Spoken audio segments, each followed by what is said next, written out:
life isn't waning blue. It's a matter of time, a matter of time. Don't need to look far to find it.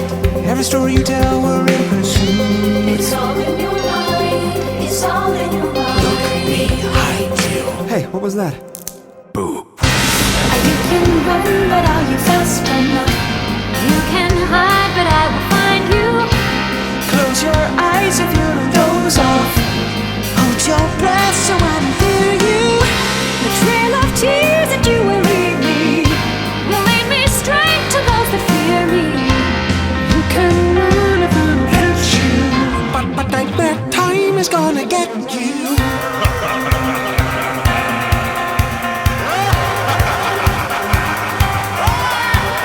Take every precaution, babe. Get out the caution tape, 'cause the timer is ticking down. Do you even understand The danger that you are in, you're standing on shaky ground. a victimless crime, a victimless crime. I'm in your head and you know nothing that you do about it. It's all by design, all by design. Right behind you. The hell did you stop the song for? I'm in a hurry. You can run, but are you fast enough? You can hide, but I will find you. Close your eyes if you don't doze off. Hold your breath so I don't hear you. The trail of tears that you will leave me will lead me straight to those who fear me. You can run if I don't catch you, but nightmare time is gonna get you. Just run away if you want, if you dare. The nightmare's gonna get you. Just run away if you want, if you dare. The nightmare's gonna get you. Just run away if you want. Daddy's gonna get you. You can run if I don't catch you, But the nightmare time already caught you.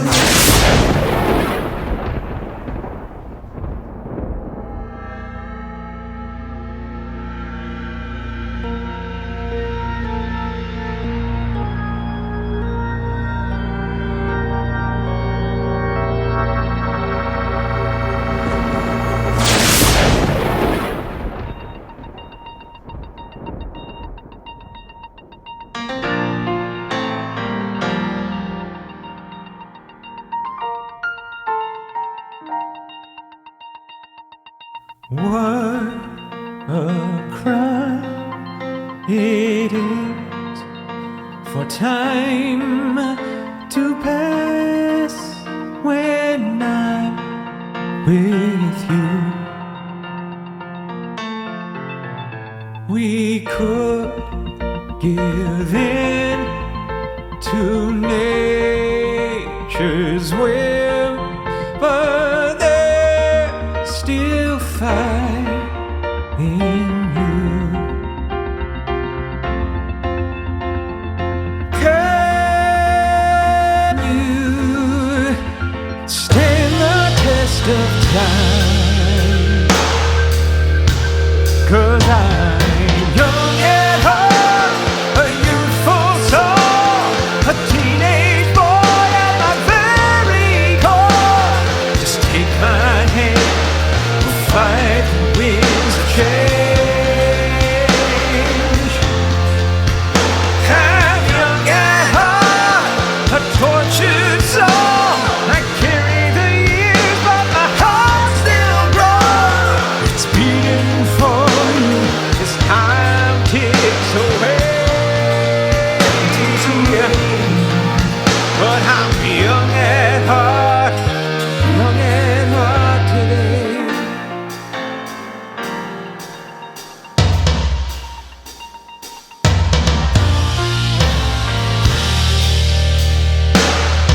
I have lost, the years have cost, but we're still breathing air.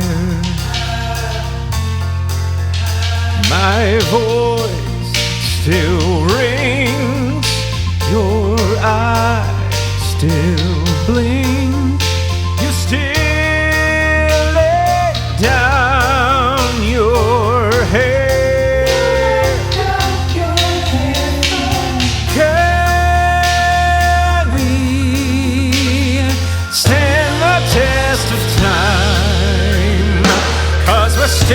the same inside.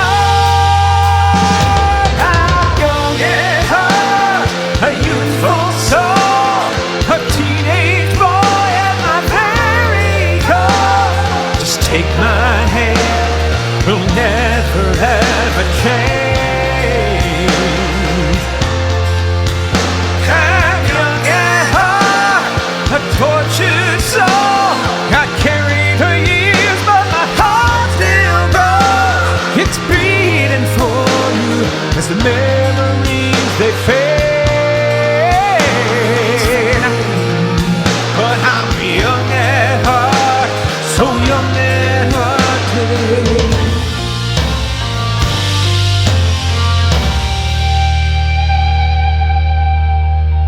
'Cause we're still the same side. Excuse me, Alexandra. Lex Foster looks up to find her boss, Frank Priceley, glaring down at her. What? Could you at least pretend to be working? I'm at the checkout counter, Frank. Who do you want me to check out? She motions to the pitifully empty toy store. Well, maybe there's a reason no one's coming in. They look through the window and what do they see? You, sour-faced, bored out of your mind, doing the crossword or whatever this is. He grabs the sheet of paper Lex has been scribbling away at. His heart sinks when he sees it. A job application? Lex, I knew you'd leave me one day, but for Best Buy? Best Buy? Okay, I'm not leaving. I need a second job because someone keeps cutting my hours. If you get a second job, how are you supposed to come in here and give 110%? When you're not in Toy Zone, you should be thinking about it, dreaming about it. If the two of us work together, we can turn this place around, or you could throw it all away. You had a future here, Alexandra. I don't think so, Frank. I don't even think you have a future here. And it doesn't have anything to do with me or you. It's just, why would anyone come all the way to the mall when they could just order the same shit off of Amazon? We don't speak that word. Don't even think about it. I can see you're thinking it. You know what? Just go. Take the rest of the day off. Seriously, you're cutting my hours? I'll pay you for your time. I just don't want to see you right now. All right. Lex throws her stuff in her bag and heads for the door. Hey, you want me to pick you up an application for Best Buy? With all your retail experience, you might even make manager. Out. I want you out. That night, Frank closes up shop, alone. His footsteps echo through the deserted halls of Lakeside Mall. Store windows bear signs reading closed, or out of business, or liquidation sale. Everything must go. He remembers a time when Lakeside was the beating heart of Hatchetfield. Now, it looks more like a graveyard. Frank furrows his brow. Fucking Amazon. At home, he lugs his groceries into his rundown condominium. He heads for the kitchen, trying to ignore the stacks of bills and the envelope labeled, "Warning, Final Notice." He removes a large dog bone from one of his shopping bags, smiles, and slaps his leg. Hey, buddy. Daddy's home. I tell you, buddy, the day I had. But the dog doesn't come, like it's done every day for the past 9 years. Buddy, come and get your bone, you lucky boy. Frank checks the living room, where he finds Buddy lying motionless on the floor. Buddy? 2 days later, at the Hatchetfield Animal Hospital, a veterinary technician hands Frank a can filled with ashes. He lived a very long and happy life. How old was he, Frank? I don't know exactly. He was a rescue. He was my best friend, my best buddy. Later, Frank walks absent-mindedly toward downtown, letting his feet take him where they will. Before long, he finds himself outside his favorite throwback diner, Miss Retro's. The little restaurant is lined floor to ceiling with memorabilia from the 80s, movie posters, records, and Frank's personal favorite, a huge glass cabinet of vintage toys. He admires a miniature lime green fortress with childlike wonder. An original Castle Grayskull, released in 1982. It set the standard for all future play sets. No missing pieces. It's even got the battle cannon. Very impressive. The owner of Miss Retro steps out from behind the counter, smiling and wiping her hands on her apron. Wow, you sure know your toys. That I do, Miss Holloway. Hey, Frank. What'll it be? The usual? No, I'm fine. I was just in the neighborhood, and I really don't know why I came in. Is everything okay, Frank? Silverware clinks. Miss Holloway sits across from Frank as he finishes a slice of cherry pie. On the TV in the corner, an old toy commercial from the 80s shows kids playing with plastic, armor-clad dinosaurs. Frank smiles and motions to the screen. Those were the good old days. The golden age of toys. I had them all. The garbage men, the cowboys, lobsters for hire. My mom and dad gave me an earful. Frankie, you're wasting your money. They had all these plans for me, and all I wanted to do was work in a toy store. Guess I disappointed them. They were hard people. But they loved you. I know that now. But when they died, I was more interested in proving them wrong. They left me some money, so I bought Toy Zone. On July 1st, 1996, when the doors opened, it was my store. Happiest day of my life. And it all went downhill from there. I heard Lakeside was in trouble.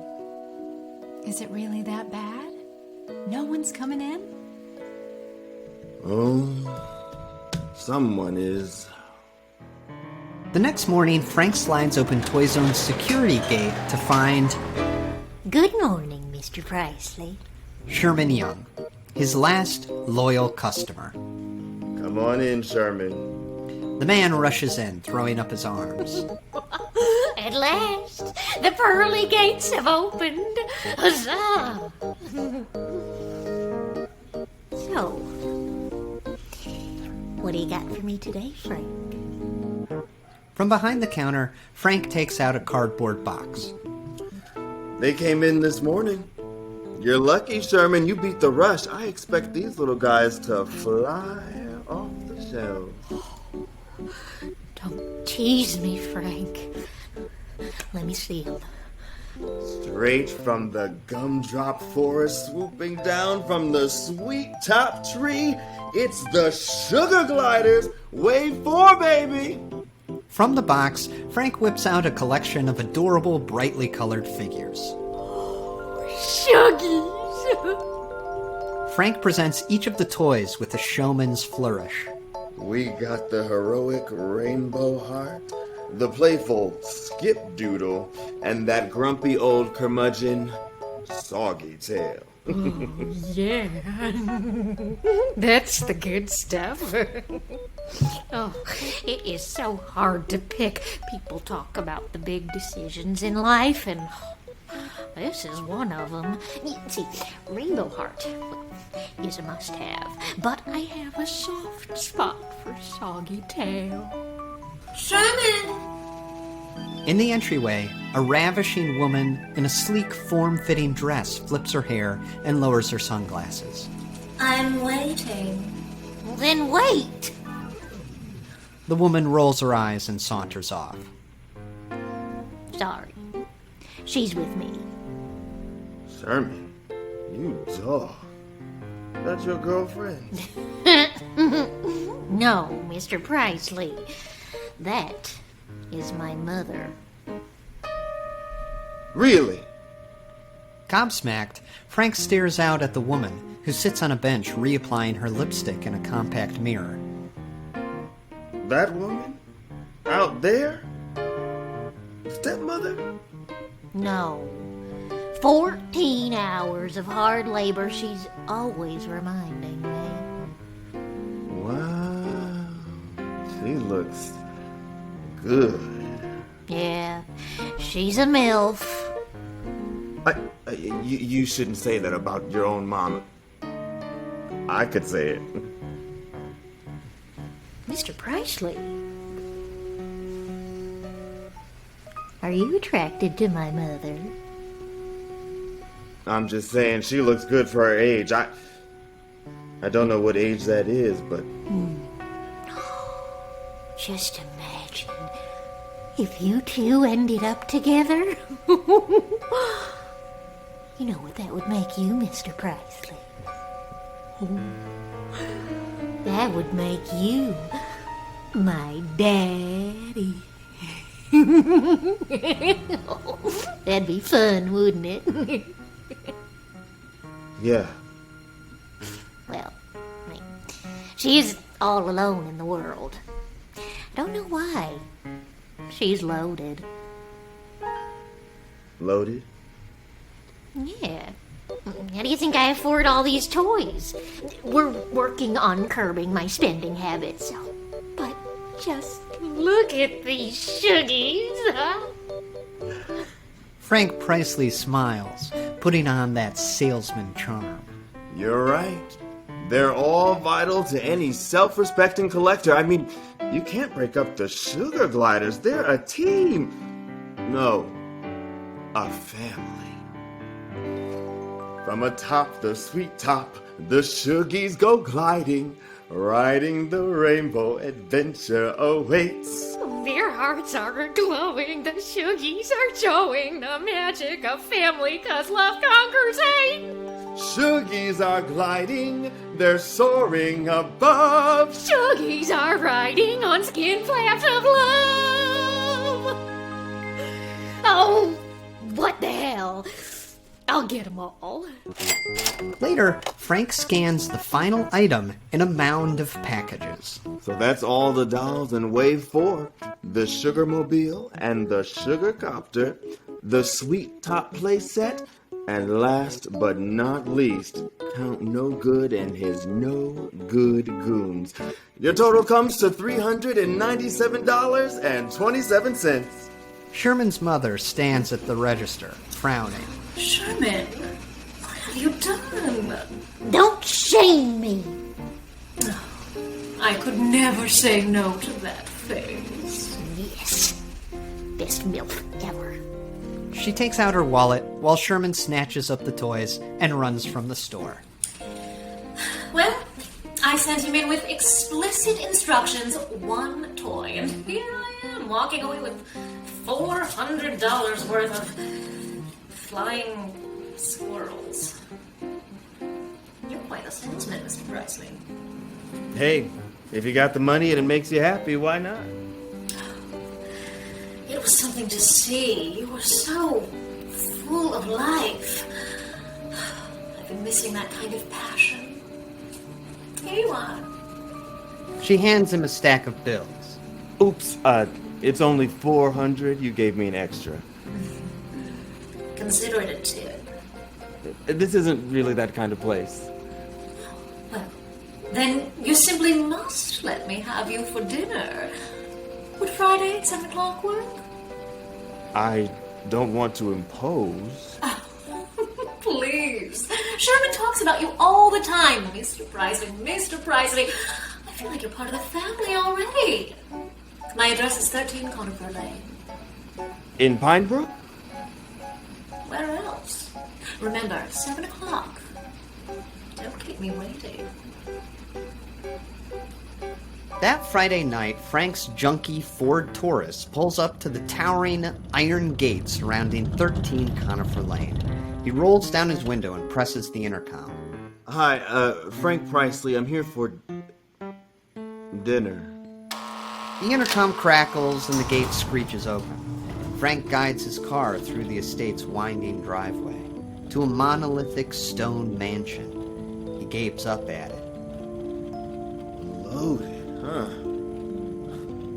I'll say. When Frank rings the bell, the double doors are opened by an impossibly tall man in a tuxedo. He's gaunt and ghost white. He glares at Frank with large, sunken eyes.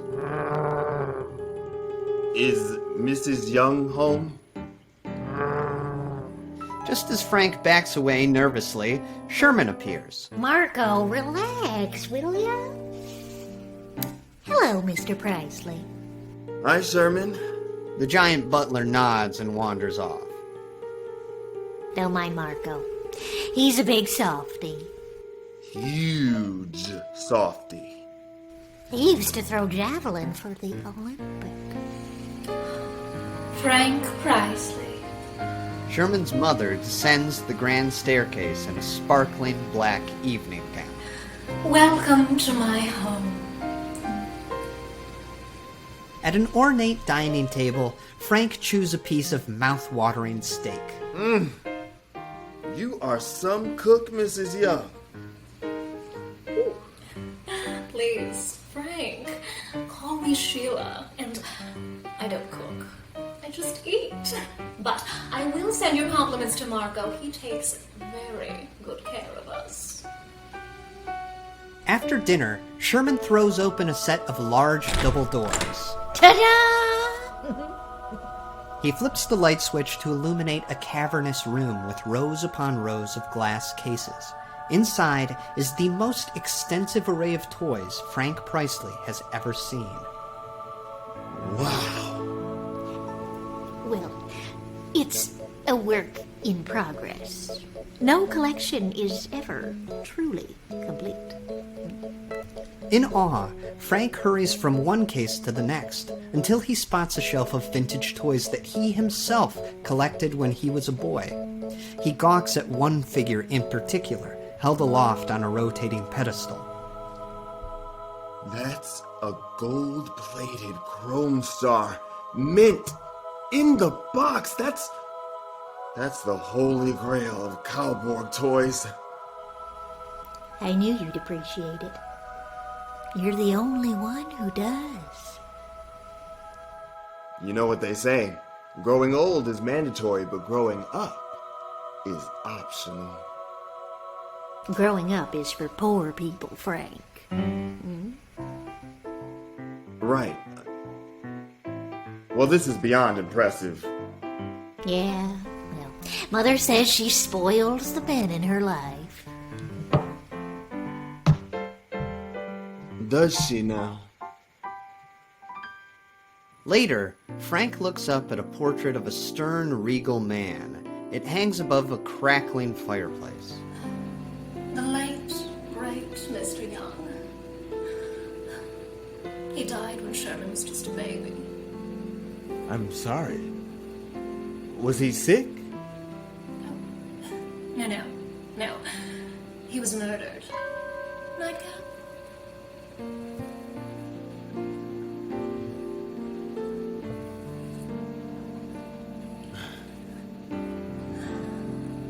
You're a good man, Frank Priceley. My son adores you. And I have to admit, I've become quite a fan myself.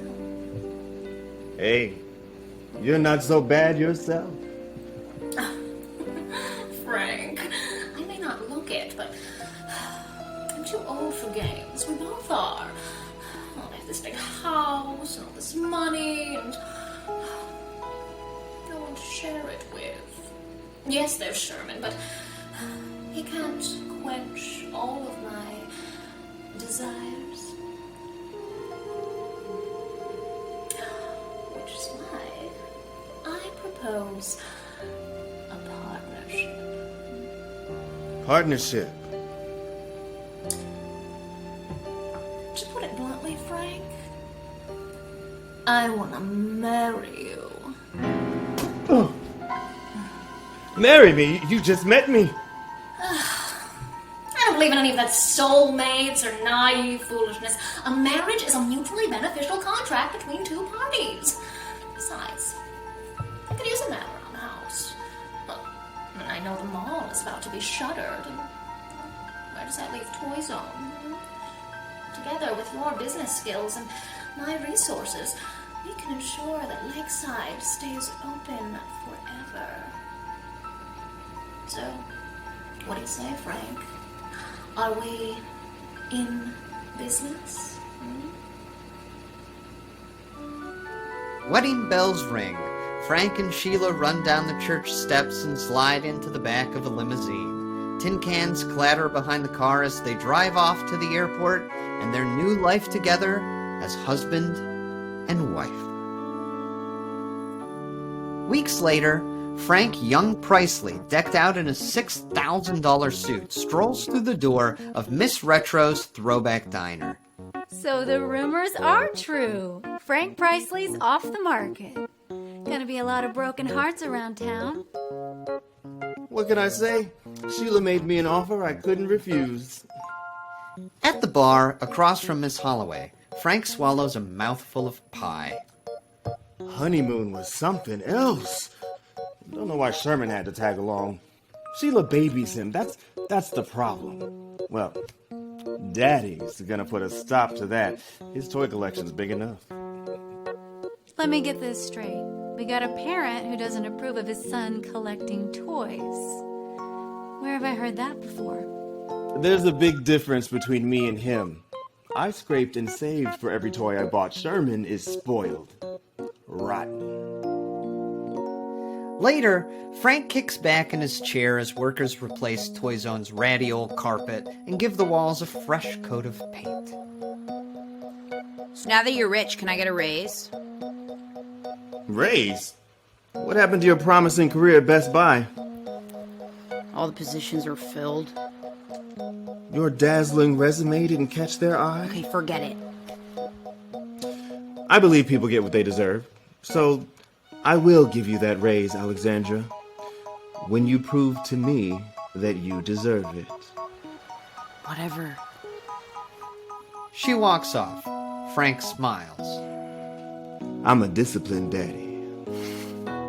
The next day, Frank descends the grand staircase of his new home to find the whole place filled with balloons and streamers. He scratches his head. Huh? In the kitchen, Sherman sits at the breakfast table. Sheila sets out another bundle of balloons as Frank walks in. Good morning, Daddy. Hi. Sheila, what's with all the decor? We're celebrating. It's Sherman's birthday this month. That means every day is a party just for him. Rich people. How'd you turn in, Sherman? 41. Big boy. Mother, I will have a bowl of marshmallow charms for breakfast now.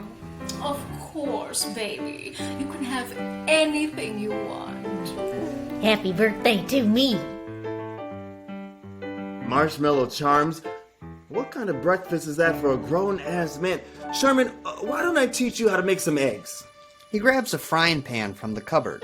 Sherman stares at him, baffled. Sheila takes Frank by the arm and drags him from the room. Frank, what are you doing? Sherman does not cook. He's not allowed anywhere near the stove. A grease fire could set him ablaze and kill him. We have Marco for that sort of thing. Don't you think it's our job as parents to prepare Sherman to survive on his own? There's gonna be a day when we're both gone. I'm not going anywhere. Now give him the cereal. All right. He pours a bowl of marshmallow charms and drops it in front of Sherman. Here, enjoy.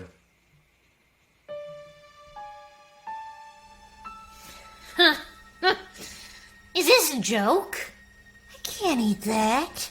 I'm glad you agree, because that is a bowl of sugar, and you're kind of getting up there, pal. Oh my God, Frank! What are you doing? You just gave it to him straight out of the box? What should I have done, Sheila? He can't eat the crunchy pieces. You mean the cereal? He has very weak teeth. He'll break them on these. Pick out the hard pieces and throw them away. Usually Marco does this, but now you're going to. Are you serious? Yes! Unless you want to see me furious, you'll fix the damn cereal. Frank opens his mouth, ready to lay down the law, then relents. Okay. Your house, your rules. After 20 minutes of rummaging through cereal, removing crunchy pieces, Frank plops a bowl in front of Sherman. Thank you, Daddy. Sherman begins scarfing it down. Sheila runs a hand down Frank's back, nuzzling her head against his shoulder. I'm sorry I was harsh, Frank, but you have to understand. He's my son. I'd do anything to make him happy. I get it. Sherman can eat all the garbage he wants, and when his body falls apart, you got plenty of money to fix it. I'm so glad you understand. See? We're all getting along so beautifully.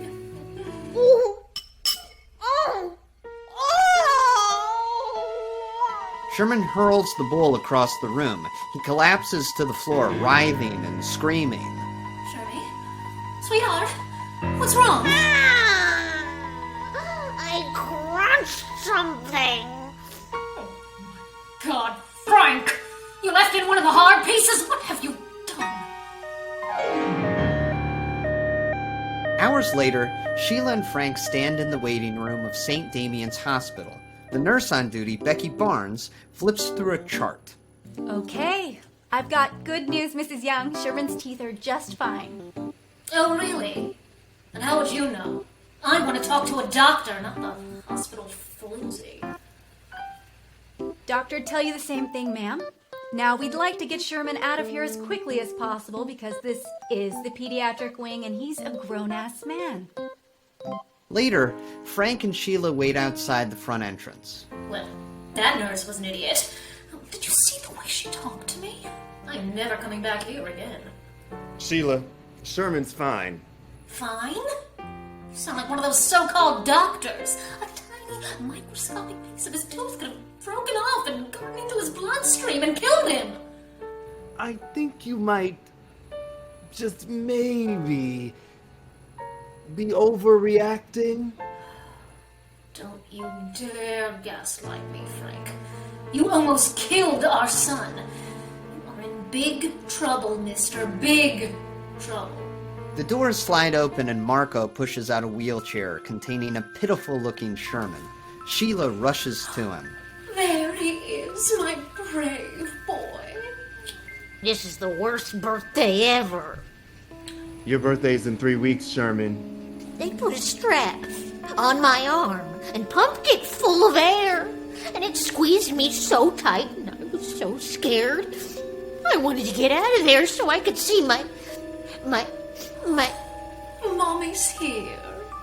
daddy. Sherman hops out of the chair and throws his arms around Frank.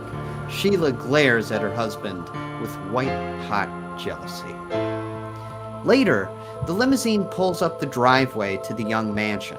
Sherman has fallen asleep on Frank's shoulder. A trickle of drool has leaked from Sherman's mouth and down Frank's sleeve.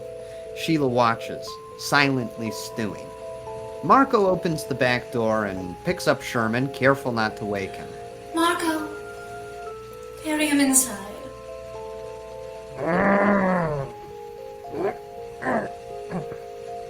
They go.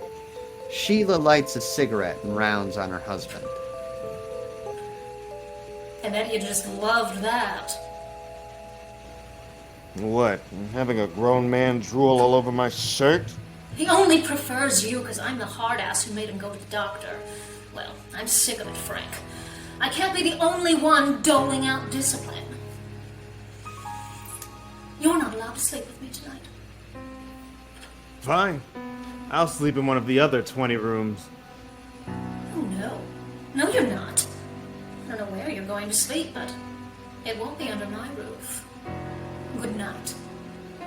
She slams the front door and locks it behind her. Sheila? Sheila, come on! Open up! It's getting cold out here! Crack! Thunder booms overhead and rain begins to fall. In no time, Frank is drenched. great. You know what? Fine. I'll get a hotel. Soaked and shivering, Frank trudges through the mud to the property's front gate. When he gets there, it's shut tight. How do you open this thing? He looks up at the gate, 12 feet of iron with some nasty-looking spikes on top. Without much of a choice, he takes hold of the bars and starts to climb.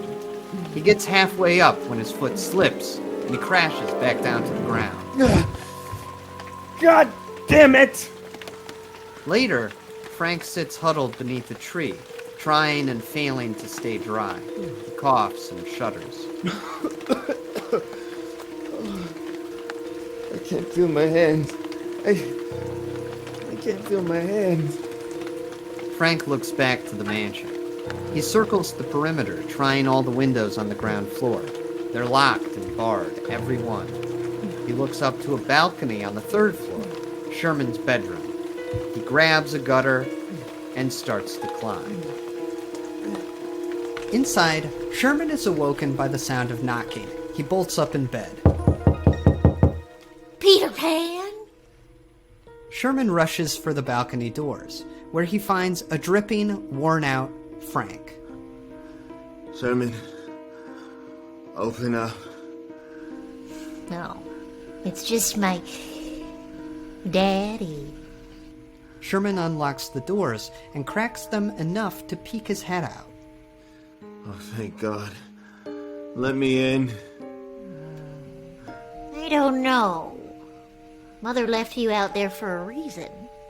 She'd be pretty PO'd if I let you back in. Get the fuck out of my way. Frank plows past Sherman. He storms down the hallway, fuming. He kicks open the door to his bedroom. He heads for the closet and starts cramming clothes into a suitcase. As he does, Sheila appears in the doorway, sipping a brandy. Excuse me? What do you think you're doing inside? Packing. Packing? What do you mean packing? Frank opens a drawer and grabs his car keys. Suitcase in hand, he heads downstairs. You think I'm gonna stay here after a stunt like that?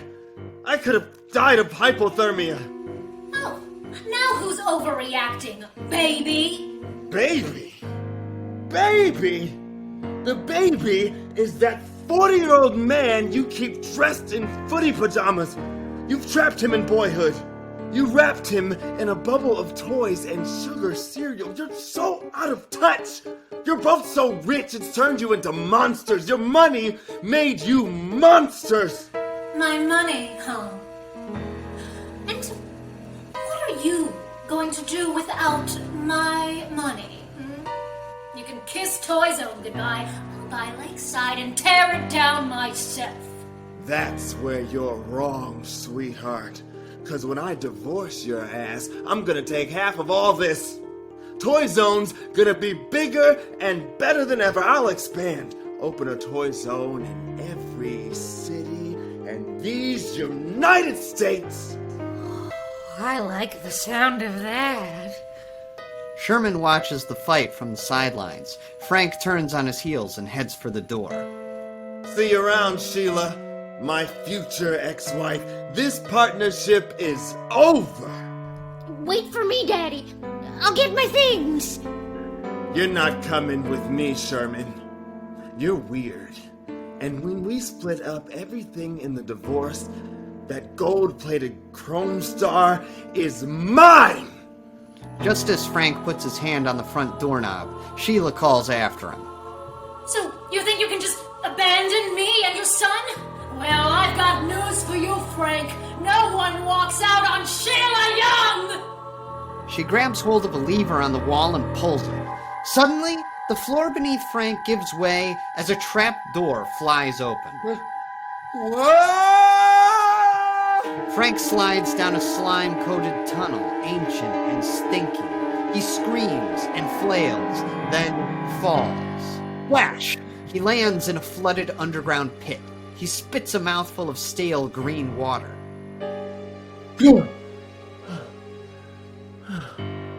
What?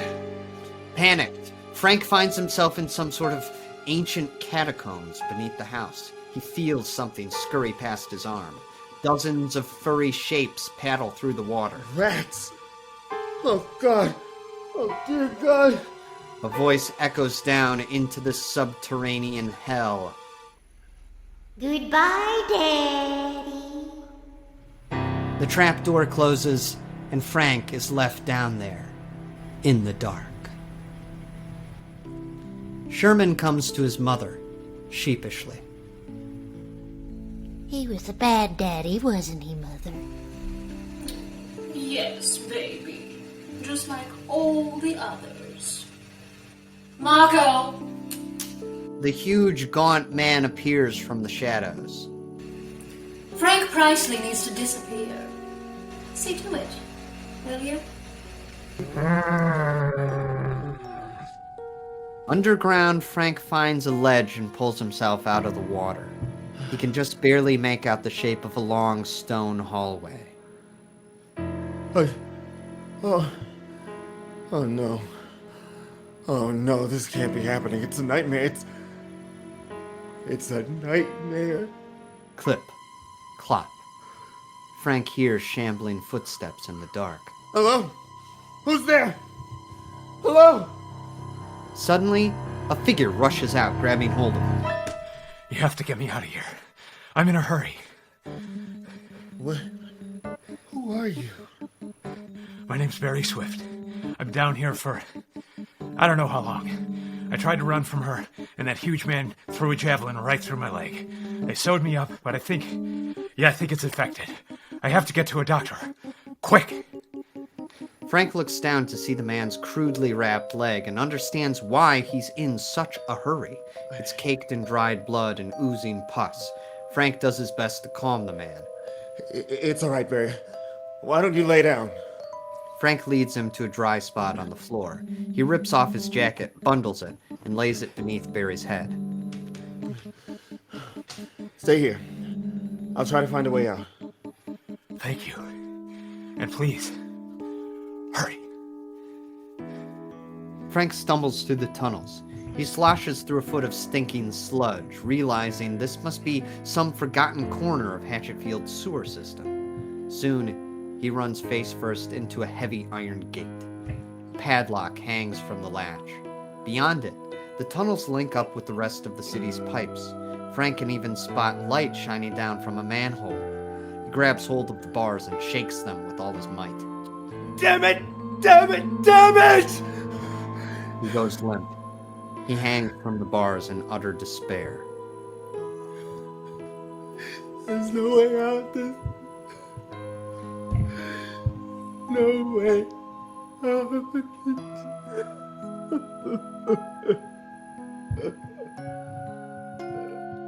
2 weeks later, Sheila Young admires her reflection in a full-length mirror. She wears a yellow sequin cocktail dress. Tonight is the Hatchetfield Honey Festival, and she plans on turning some heads. She marches to the front door. Sherman dear, I'm going out. I've grieved long and hard, but now it's time to find you a new daddy. Oh, boy. Can we stop by Toy Zone on the way home? It's been 2 weeks and I'm jonesing. Sherman, we've been over this. Toy Zone is closed. Ha! I beg to differ. 4 p.m. is well within business hours. Yes, but remember, the proprietor of Toy Zone is locked away in a dungeon?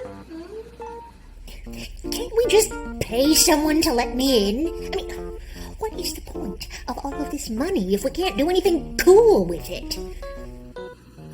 Sherman, forget Toy Zone. You can buy the same shit online. Online? You cannot capture the same tactile experience online. You just don't understand. No one does. He stomps off to his room and slams the door. Sherman! Don't be a poo! Beneath the house, Marco descends a winding staircase. At the bottom is the entrance to the dungeon. He removes a large ring of keys from his pocket and unlocks the metal door. Waiting on the other side is Frank. He's haggard, wasted away. Marco drops a tray of moldy food and kicks it to Frank. The giant slams the door shut and ascends the stairway. Frank carries the meal to Barry, who lies shivering on the cold, stone floor. Here you go, Barry. Try to eat something.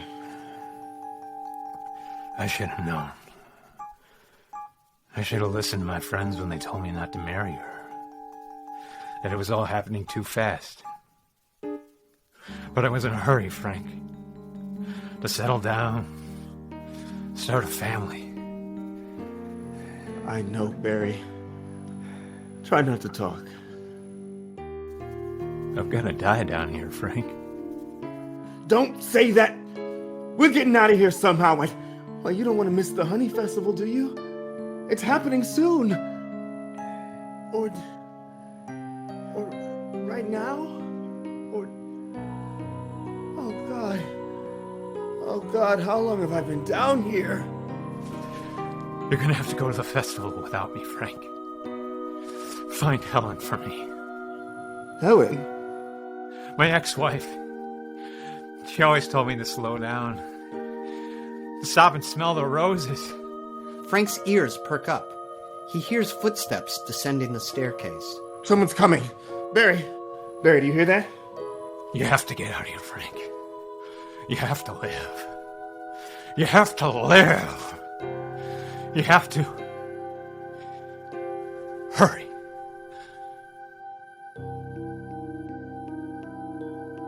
The dungeon door creaks open. A figure stands there. The light from his lantern stings Frank's eyes. It's Sherman. Hello, Mr. Priceley. Sherman? Is that you? My boy. My sweet boy. I have a problem, and you're going to fix it, Frank. Frank. Don't call me that. I know your mother and I are in a fight right now, but no matter what, I'm always gonna be your daddy. Not for long. Mother's gone out to find a new one. But you know what I'm starting to think? I don't think she cares about getting me a daddy. She just wants a big old shot of vitamin D. She told me to shop online like a fucking millennial. Online? Going to the toy store is more than buying things. It's about the weight of the packages in your hands, the smell of fresh plastic. I know. So that is why you are going to tell me how to get into Toy Zone. Sherman, that's impossible. I have a state-of-the-art security system. I need to scan my finger to unlock it. Okay. Now take your finger. Which one? What about mall security? They won't let anyone in but me. Now, if you let me out, I'll take you to Toy Zone. We can go together. What's gonna stop you from running? You tried to leave before. And you said I was weird. You are weird. Just like me. No one understands you like I do, Sherman. I love you, and now you can let me out, and we can go to the toy store, or you can let me die down here. It's your choice. The only thing you can really do to hurt me is deny me one last chance to hold my son. He opens his arms. Sherman stares at him. After a moment, his lip quivers, and he throws himself at Frank. Oh, Daddy! Yeah, that's my boy, my sweet boy. Frank holds him, patting his back gently. And while he silently commends himself for being one goddamn hell of a salesman, Frank removes the key ring from Sherman's pocket.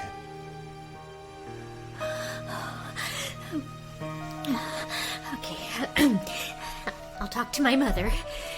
I'll tell her you're the only daddy I want.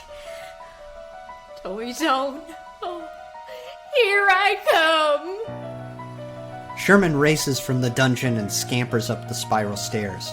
Keys in hand, Frank shuffles to his fellow prisoner, shaking them. Barry, I got him! I got the keys! We can unlock the gate to the sewers! We're getting out of here, Barry! Barry? Barry? Frank shakes him again. No response. He checks for a pulse and doesn't find one. Oh no. Come on, I'm not gonna let you rot down here.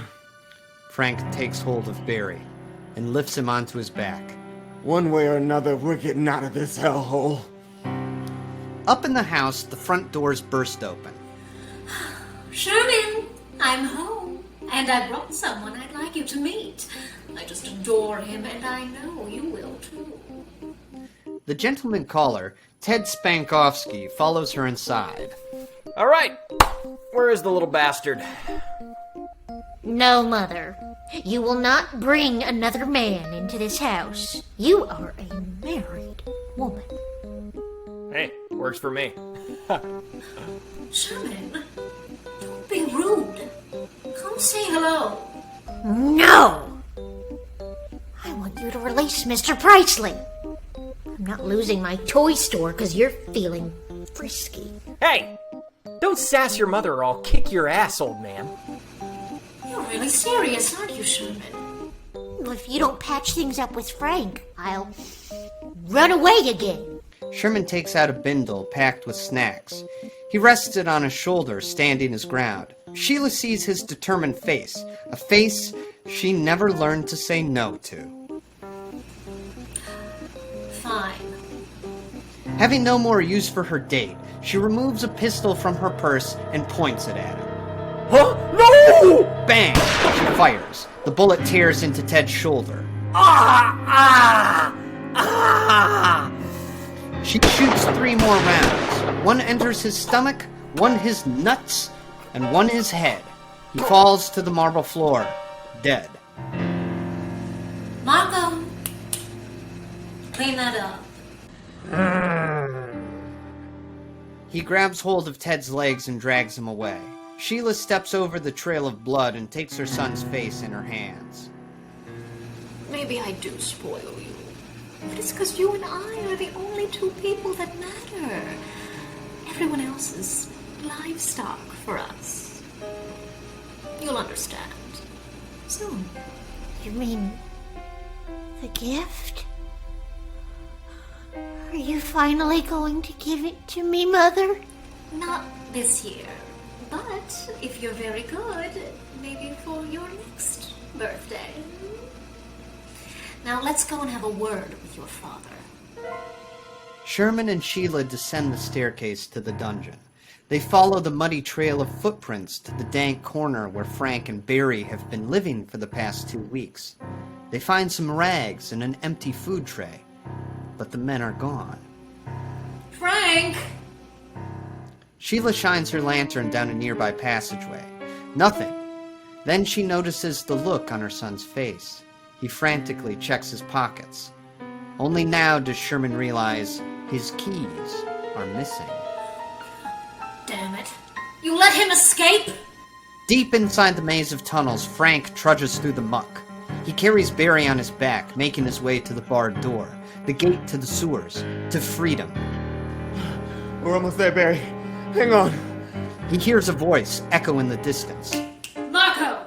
The The gaunt giant appears at Sheila's side, a javelin in hand. Find him. Marco takes off with inhuman speed. Frank turns back as the sound of monstrous footfalls splash behind him. No! Frank can see the gate to the sewers, not more than 50 feet ahead, but he's moving too slowly. He knows Marco will catch him. He needs to lighten his load. I'm sorry, Barry. Fighting tears, Frank drops Barry's corpse. It plops into the water and sinks beneath the stinking offal. Frank bolts for the gate. He slams into it and tears the key ring from his pocket. He fumbles with the padlock, trying the first key. Marco rounds the corner, spots Frank, and wails. The giant cuts through the water. He raises the javelin. Frank tries the second key, the third, the fourth. I'm sorry, Barry. I'm sorry, buddy. I'm sorry, Lex. Oh, God, I'm so sorry. The padlock clanks open. Frank rips the chain and throws open the gate. Whoosh! Something flies past his head. Blood spills into his left eye. The javelin Marco threw grazed his temple. A split second later, the Colossus plows into Frank like a battering ram. He flies through the air and splashes into the sewage. Marco shambles forward, arms extended, ready to tear Frank to pieces. The tunnel shakes with Marco's approach. Boom, boom, boom. Then, by chance, or fate, or whatever force is protecting Frank Presley, he feels a smooth wooden haft beneath the water. The javelin. Frank grabs it and thrusts it forward. The giant barrels into it, impaling himself on the end of the spear. Black blood oozes from his chest. He grits his teeth and steps closer, ignoring the javelin, driving it further into himself. He wraps his hands around Frank's neck and starts to choke. Desperate, Frank pulls the javelin from Marco's body and jams it through the giant's eye, into his brain. The behemoth goes down, falling lifeless into the sludge. Frank coughs. He wipes blood from his glasses. He heads for the ladder to the manhole above, but stops when he hears the click of a cocking pistol. Sheila Young steps out from the darkness. Going somewhere?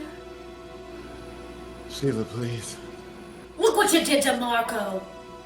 She kicks the butler's mammoth corpse. Oh well. I'll make another one. Please. Don't kill me. I'm not gonna kill you, Frank. Now move! In a vast black room in the west wing of the mansion, Sheila secures Frank's restraints. He lies bound to a marble altar. My first husband, Sherman's father, was a great man. Great and powerful. He was the one who first gave me the gift. Who showed me the power of the Black Book. But his life was cut short by those disgusting inbred hatchetmen. They may have found it Hatchetfield, but it's the Church of the Starry Children who made it prettiest. What are you talking about? In one night, every member of the church was chopped to bits, and the book was lost. Luckily, my husband had the foresight to have certain passages transcribed. Sheila opens a granite box and removes a handful of thick, yellowed pages.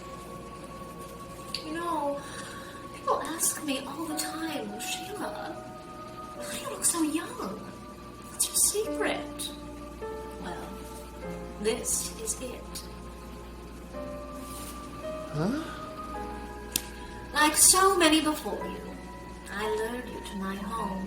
Now, your remaining years will be mine. Added to my life. Do you know when I married Sherman's father? 1920. 100 years ago. Oh, time flies. That's impossible. It's just impossible. Don't believe me? I'll show you. Sheila lifts her hands into the air.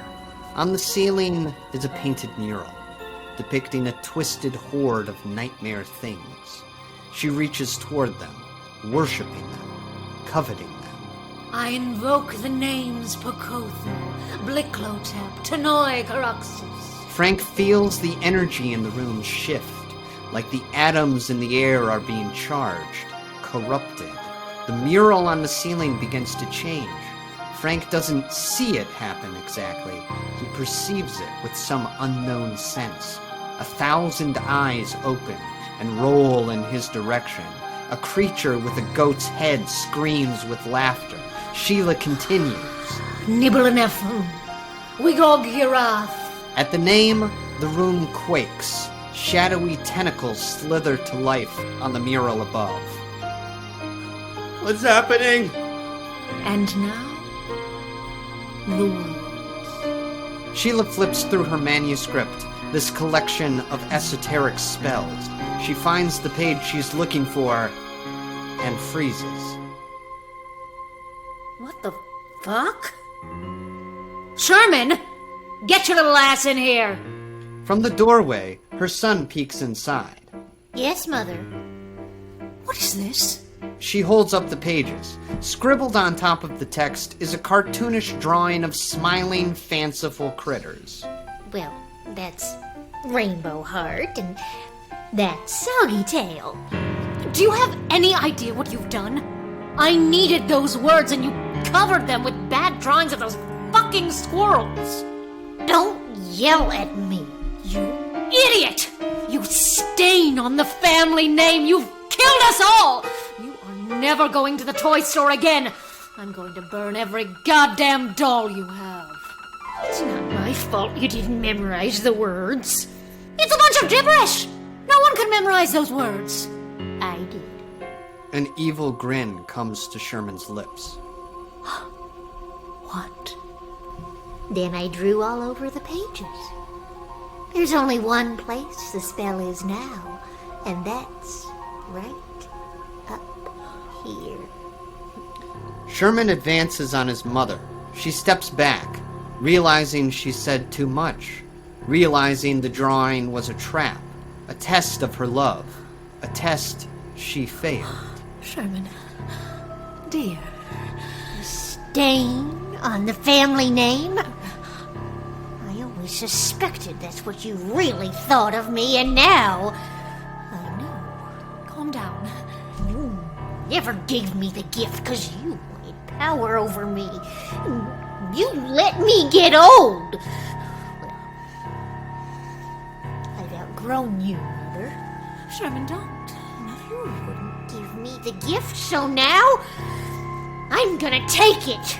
Happy birthday to me! Sherman, please. I'm your mother.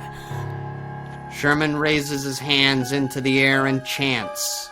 Hum-de-da-da-de, hum-le-ah. Sherman, no! Kaleka-karakanya, nibbayana. The nightmare creatures in the mural roar with delight. The room trembles. Electricity flies through the air.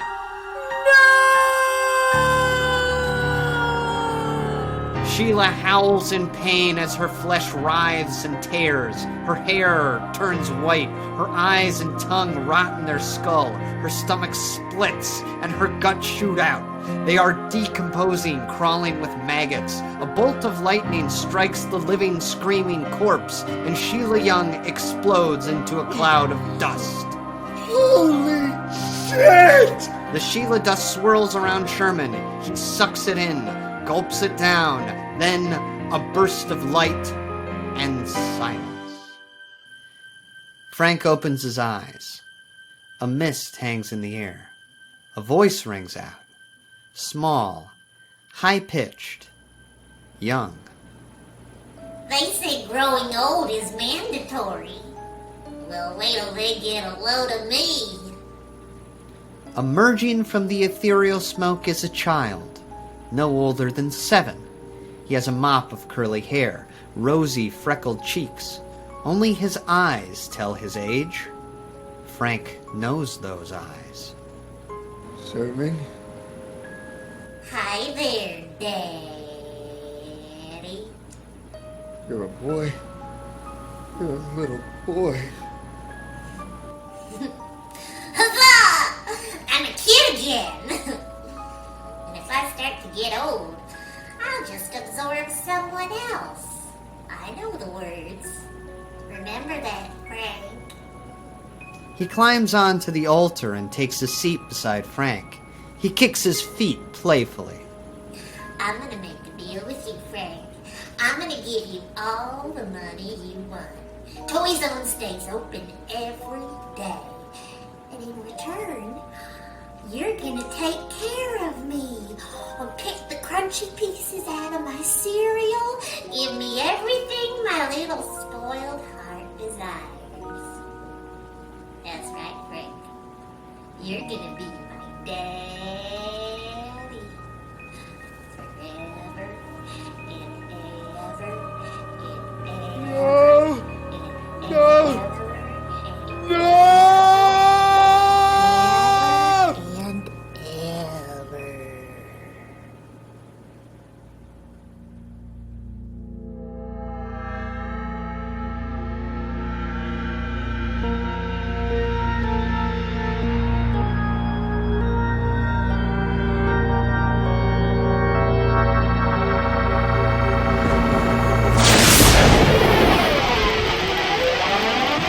Guitar growls in overdrive. Amps wail with feedback.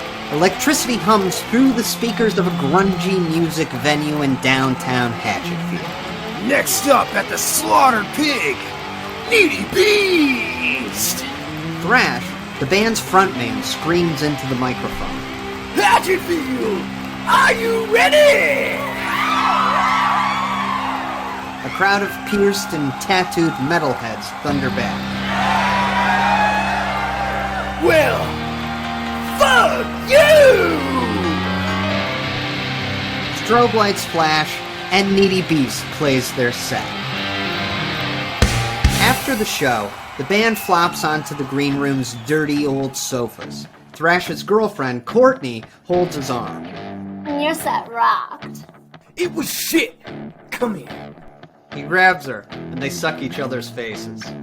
In the doorway, a lanky figure takes a drag from a cigarette. I'm afraid I have to agree with you. He blows a stream of smoke in the band's direction. Hey, dude, there's no smoking back here. Wait a minute. Agree with what?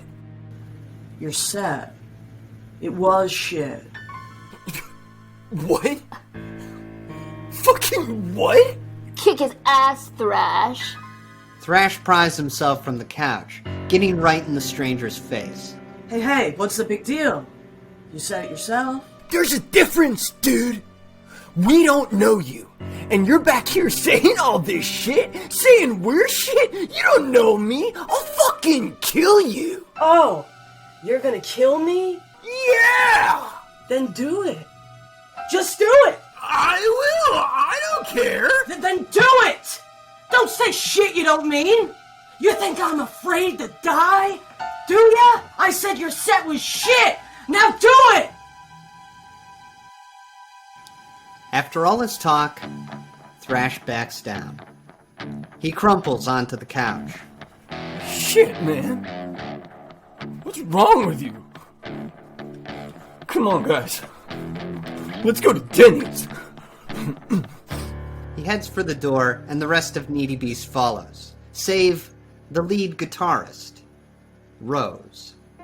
She stands in the corner, eyeing the stranger, intrigued. Scud, the drummer, calls to her. Rose, you coming? She considers it and gives her band the finger. Fine. Fuck you then. You're not getting any fries.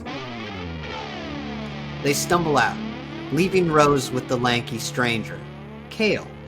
His skinny jeans are ripped to shreds, his hair's a mess, he looks like he hasn't slept in weeks. Just Rose's type. Hey. Hey. What's your name? Why do you care? I don't. Rose. Short for Rosary. So, Rosary, you want to hear some real hardcore shit? Later that night, Rose sits in the passenger seat of Cale's van. He's plugging a cord into his phone, hooking it up to the car's speakers. He pulls up an audio file. It's called The Killer Track. Yeah, isn't that off the False Lashes new EP? The False Lashes, are you serious? No, nobody knows who wrote it. No one knows where it came from. All anybody knows is that you listen to it and a week later, you die. Well, that explains why no one knows who wrote it. Seems like a shitty way to grow your fan base.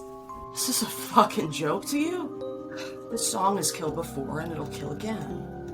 They say it gets in your head, haunts you, breaks you, and then it takes you. For real? That's what it said on Reddit. What a stupid gimmick to get people to listen to your crappy single. Hey! Look, if you're scared, get out of the car. Go listen to some weak-ass shit like the False Lashes. I'm not scared. Yeah? Prove it. He holds up his phone, readies his thumb. Rose lets go of the car door handle. She leans back, and Cale presses play on the killer track. A week later, an old station wagon pulls into the driveway of a cookie-cutter suburban home. Ding dong, the bell rings, and Rose's father, Russ, opens the door. Hiya, Duke. Thanks for coming. Social worker Douglas Keene, a.k.a. Duke, steps inside. Of course. How's she doing? I don't know, Duke. I don't know what to think anymore. I know. Rose's mother, Beth, chimes in. It's those friends of hers. They're on drugs, and they made her take the drugs, too. Duke does his best to tune out Beth and Russ as they lead him down the hall to Rose's room. $12,000, Duke. That's how much damage she did, all because she was rolling or popping or tripping or... It's not drugs, Beth. Well, I don't know. I've never done drugs in my life, Duke. I know, Beth. On the walls, Duke can see the years of family portraits. As Rose gets older, her makeup gets darker, and her hair changes from blue to green to orange. In her high school graduation photo, she wears a spiky collar and Doc Martens. Her family is falling apart, Duke. You never should have bought her that goddamn guitar. Well, you took her to get pierced. Is she in here? Duke knocks on the door. Inside, the blinds are closed. Rose sits curled on her bed, holding a pillow over her ears. Amidst piles of dirty clothes, the stereo lays broken on the floor. Duke closes the door on Russ and Beth, who continue to argue. Wow. They're a pain in the ass. He looks at the band posters covering the walls. He points to one he recognizes. Hey, the False Lashes. I'm a classic rock guy myself. Hey, Rose, I'm Duke. I work with families. Help where I can. I heard about your incident at Guitar Zone. You smashed a few speakers, a drum set, and a couple guitars. Just because Pete Townsend did it doesn't mean we all can. Your parents tell me that you've been isolating yourself. You're not sleeping, eating. You want to talk about what's going on? No. Well, you mind if I just hang out for a while then? You wouldn't believe me even if I told you. You'd scream me for drugs or throw me in a padded cell, and that's not how I want to spend my last night on Earth. And I don't need help or a hotline or anything, because nothing can stop it. Stop what?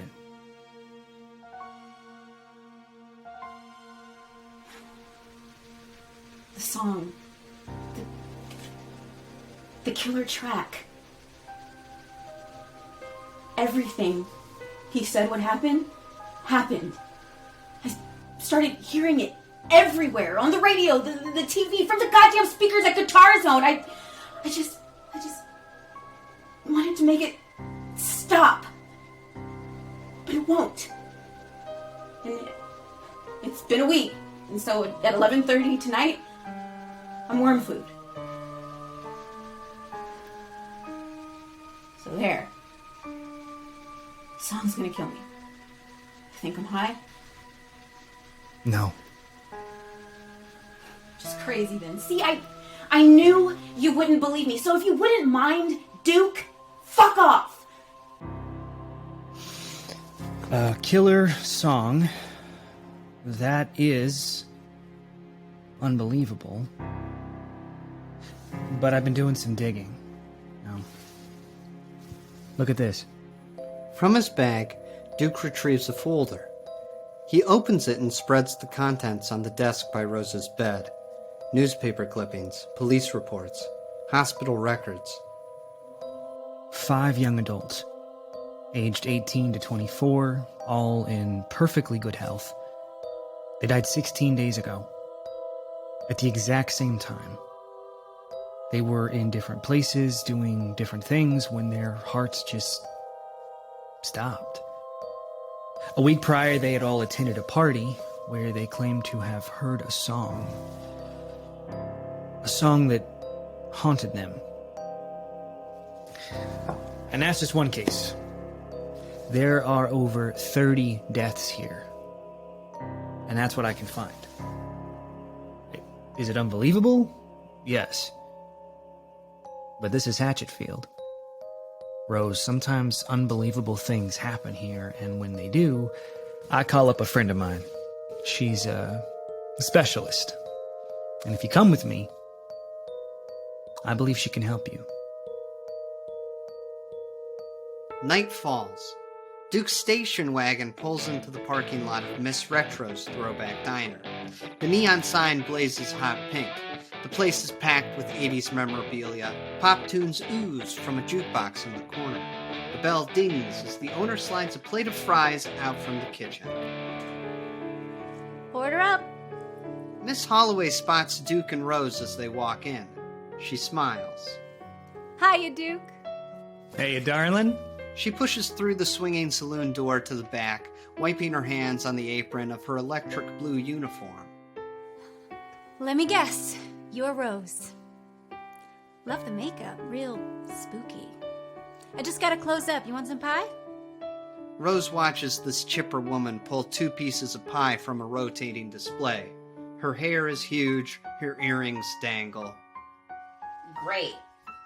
My life is in the hands of Barbie. Later, Miss Holloway locks the door and dims the lights. She walks around the empty restaurant, lighting an array of ancient-looking candles. So, Duke tells me you're a musician. I used to play music too. A long time ago. What's with the candles? I've got a plan.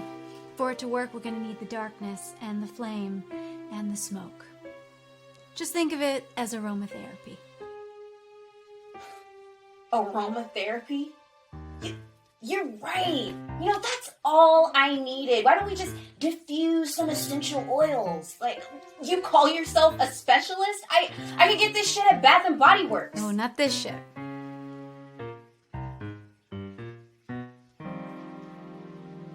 I knew this was a waste of time. Rose, you're gonna have to trust Miss Holloway. I don't have to do anything. I'm out of here. Rose, relax and eat your pie. Make me. All right. Suddenly, Rose loses control of her limbs. Miss Holloway raises a brow, and Rose's legs march back to the booth. What? She sits. Her arms lift on their own accord. They reach for the fork and knife placed in front of her. What? Oh, shit! Miss Holloway nods, and Rose shovels a fork full of pie into her mouth. She swallows. Miss Holloway smiles. It's good, right? and releases her.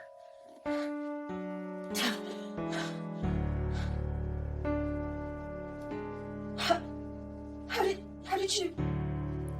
Listen, Rosary. I know you're the most hardcore, wounded soul that's ever shredded axe. But if you want to walk out of here alive, I'm gonna need some cooperation. Okay? You just... Oh my god. You're like a witch.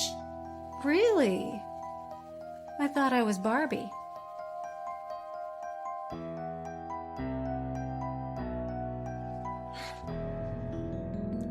The candles burn. A sweet mist fills the diner.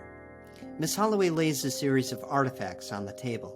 A strange carving, a gold puzzle box, a glass with a spiderweb inside. Rose watches, enamored. I got super into Wicca my sophomore year. Tarot cards and shit. I have a crystal collection. Well, had. I sold it. Do you have crystals? No.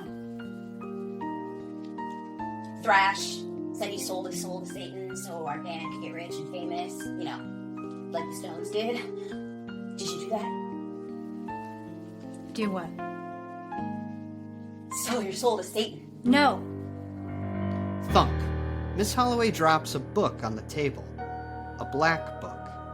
Its pages are thick and aged. Rose's eyes light up as Miss Holloway opens the abominable tome. Is that your spell book? She reaches for it. Miss Holloway slaps her hand. Rose watches the pages flip by. She sees depictions of rituals, tangled diagrams, a family tree of eldritch horrors. Miss Holloway finally settles on a page displaying the spell she needs. Beside it is the picture of an awful monster with horns and hooves and a head like a goat. Now that's an album cover. That's fucking metal. You don't want Chinoy Caraxes on your album.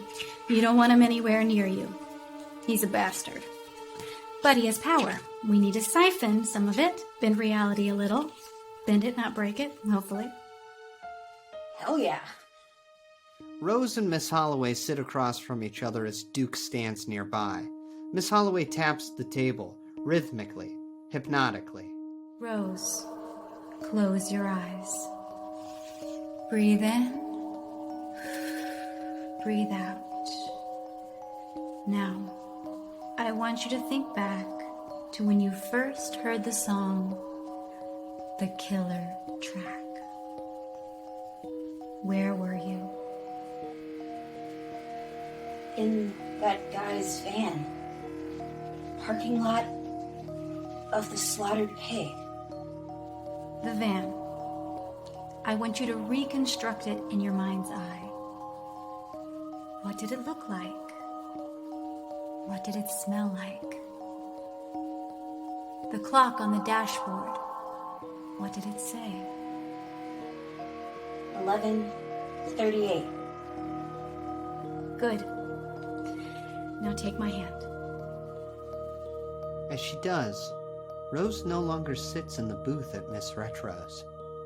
She's back, in the passenger seat, Kale beside her, illuminated by the dashboard light.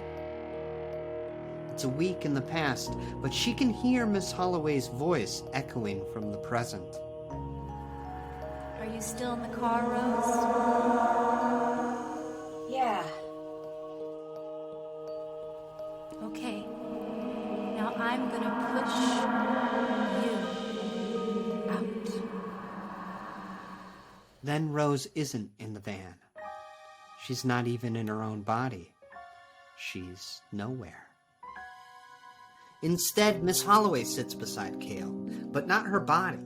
Her consciousness is inside Rose, seeing for her, hearing for her. Of course, Kale hasn't noticed the change. He continues. Hey, if you're scared, get out of the car. Go listen to some weak-ass shit like the False Lashes.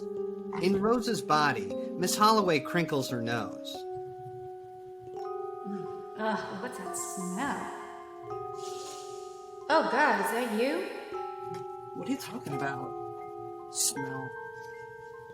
Hey, come on, don't give me shit after I took your ass to the Bell. By her seat, Miss Holloway finds a bag of half-eaten Taco Bell. She lifts it and shakes her head. Rose. We didn't hook up, did we? No. You wanna? She drops the bag and wipes her hand on Rose's shirt. Look, I can't change things too much here. Can you just play this song so I can leave? Fine. I'm not gonna give two shits when you die. Kale's phone lights up. He readies his thumb and hits play on the killer track.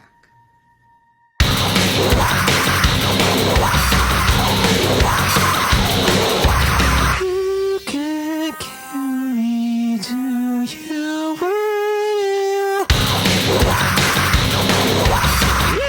If you carry, I will hold you.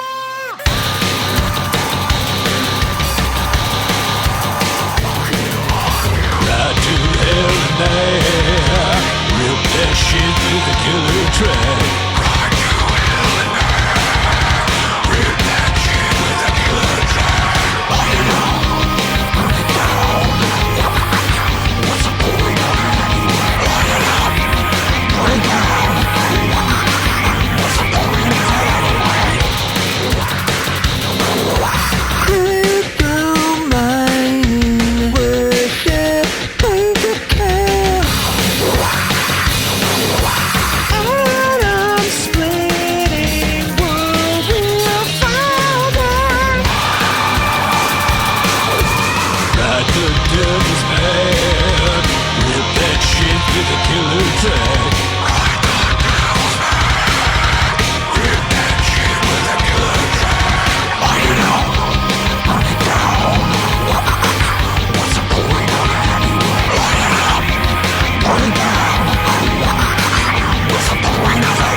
As the song ends, Rose is ripped back from nowhere, back into the present, back into her body.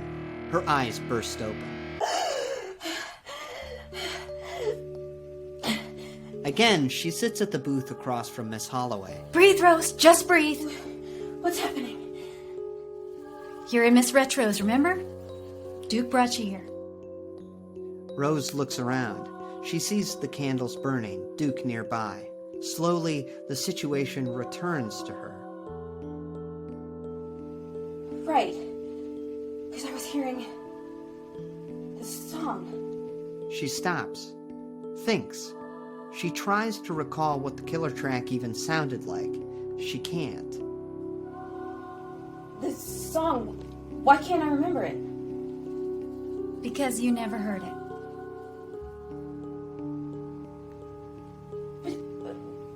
If I never heard it, then why have I been freaking out for a week? Why did I break all that stuff at Guitar Zone? Why am I here? Rose, stop. It's just a teeny tiny paradox. They happen all the time. The more you think about it, the less sense it's gonna make. You want another piece of pie? Uh-huh. Okay. Miss Holloway heads to grab a plate from the kitchen. Rose sits up, calling after her. So, that's it then? If I never heard the song, it's not hunting me. I'm safe? Yes. You're safe. You did it. You broke the curse. No. Not at all. I took the curse. What? Miss Holloway slides the pie in front of Rose. She closes the black book and starts blowing out candles. I messed with time a little bit. I put myself into your body when the song was played, which means I heard it. Not you. Cool, right? Duke rises, a look of concern washing over him. Wait, if you heard the killer track, then that would mean... Yes, Duke. At 11:38, it's coming to kill me. Later, Rose helps Miss Holloway carry an old TV into the back office for safekeeping. Okay, when the song attacks, I'm gonna hear it coming from anything with a speaker, right? Yeah, and it's gonna be loud. Like front row at Slayer loud. Like ear-splittingly loud. I get it. You don't. You do anything to make it stop. Break anything. Instruments, electronics, your phone. You're gonna wanna lock that up too. Smash mine. Right. I totally forgot about my phone. Miss Holloway pulls a corded telephone off the wall and hands it to Rose. Jesus, lady. I thought my 7 Plus was old.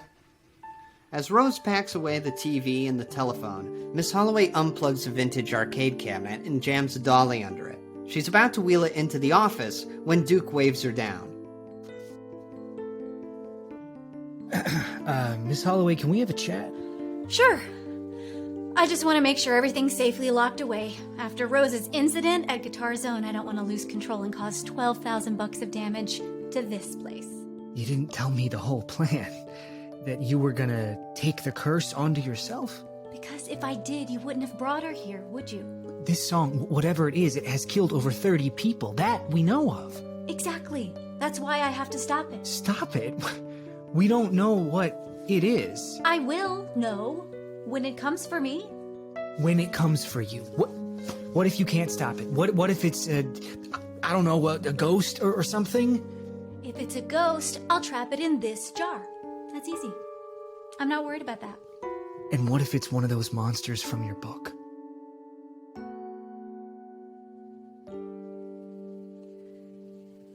Duke, I'm not gonna lie to you. There are things out there that are above my pay grade. But if something happens to me, I want you to read this. From her apron, she hands him a sealed envelope with a note inside. Don't read it now. Only if something happens. Something like what? You'll know. Now, if you really want to help me, you'll take those blankets and wrap up the jukebox. It was expensive, and if I break it, I'll be very upset. After they've locked everything away, Duke, Rose, and Miss Holloway sit, waiting for the killer track to make its move. The hot pink glow from the neon sign outside streams through the darkened diner. Pitter-pat, pitter-pat. Raindrops gently beat the windows. Duke's knee bounces nervously. He checks his watch. 11:35. Anything yet? No, not yet. Okay, well, we got 3 minutes, so... I know. So how's this gonna work? Is the song gonna come right on the dot? Before? After? You know, what's the ETA? Duke, clearly none of us know. All the people who do know are dead. Well, I know this thing's sadistic. When it comes, it won't be what you expect. They sit. Silence. Duke checks his watch again. He looks around. Well, we locked up anything, that can make music. At least you don't have to worry about smashing something that you care about. As Duke speaks, his voice is replaced by the hellishly loud opening riff of the killer track. Miss Holloway drops to her knees as the song blares. She grabs her ears, desperately trying to block out the noise. Duke rushes to her side. Miss Holloway! It's here! It's here! Oh God, make it stop! But while the killer track thunders and thumps in Miss Holloway's head, Duke and Rose can't hear it at all. I don't hear anything! What do we do? What do we do? Why are you asking me? Miss Holloway flails, the song slamming her eardrums, pounding them, destroying them. It's agonizing, maddening. She looks up at Duke through tears and bloodshot eyes. She realizes where the sound is coming from. They locked up and muffled everything electronic with a speaker, but they didn't get rid of everything that can make music. The killer track echoes from Duke and Rose. from their voice boxes. Miss Holloway waves her arms. Get away! Get away from me! Don't worry. I'm not going anywhere. Shut up! Smack! Miss Holloway hits Duke. He slams into the booth filled with artifacts. They scatter. He looks back as she yanks a stool from under the bar. Miss Holloway? What are you doing, darling? Pained and crazed, she drags the metal seat across the floor, toward Duke. Rose's eyes go wide when she realizes... Oh my god, it's us! She hears the song coming from us! Miss Holloway lifts the stool above her head. With tears in her eyes, she takes aim at Duke's throat, the source of her torment. The need for reprieve grows too strong to fight. I'm sorry. I have to make it. Miss Holloway prepares to strike. Duke's eyes dart to Rose. She wouldn't. You don't get it, Duke. She absolutely would! Duke winces, bracing himself. Miss Holloway struggles.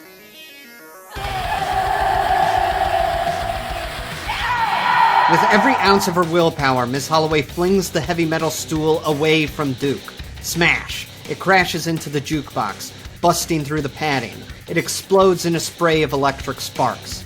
The killer track booms in Miss Holloway's mind. Her head's about to split. She plugs her ears, squeezes her eyes shut. Then the song goes in for the kill. It fills Miss Holloway, takes hold of her heart. She can see it, touch it. The noise stops. A moment of clarity. I understand.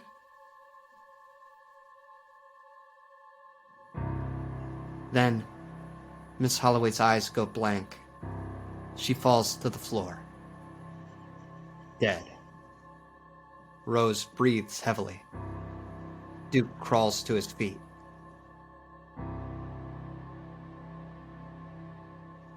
He runs to her, holds her.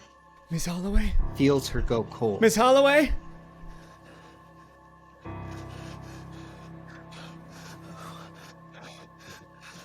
Oh, come on. The next hour is a blur. The ambulance comes. The ambulance goes. Miss Holloway's body goes with it. The clouds clear, and the moon hangs high in the summer night. The old station wagon parks outside Rose's house. Duke and Rose sit in silence for a moment. Well, here we are. Tell your parents I said hi. Rose reaches for the door handle, then stops herself. She breathes, searching for the words. Duke,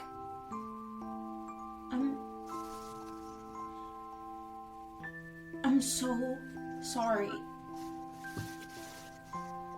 This is my fault. I'm the one who followed that guy into his gross van. I listened to that stupid song. I should be dead, not her. Rose, don't even think that.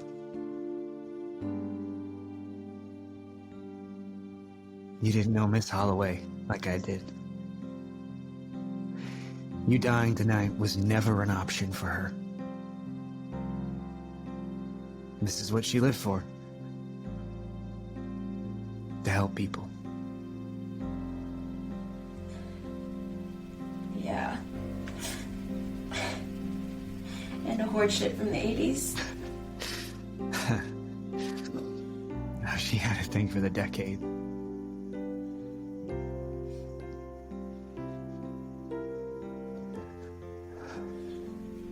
You were in love with her,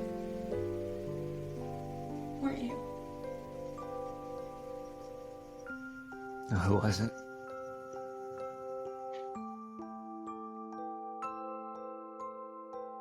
Duke gets home after dropping Rose off. He tosses his keys into a bowl by the door. He wanders to the fridge, pours some milk for the cat. He falls into an armchair in the study, leans back, exhales. The feelings come in waves. Sadness, anger, denial. He pulls off his jacket, and something falls from the breast pocket. The sealed envelope Miss Holloway gave him. He turns it over in his hands. He opens it and takes out the note. It reads, Well, guess I'm dead. It's okay. Relax. Have some pie and wait about 2 hours. Whatever you do, don't call an ambulance. And do not, under any circumstance, send me to the morgue. Duke cocks his head. What? What?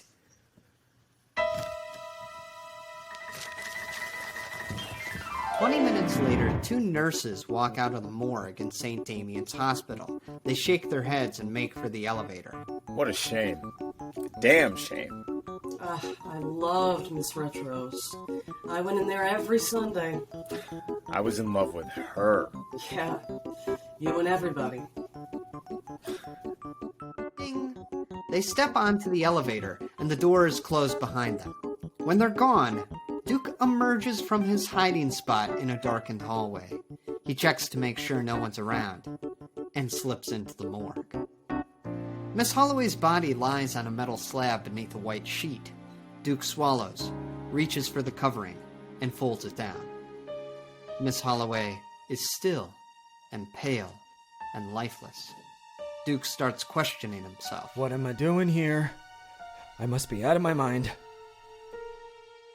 He's about to pull the sheet back over Miss Holloway's face when her eyes burst open.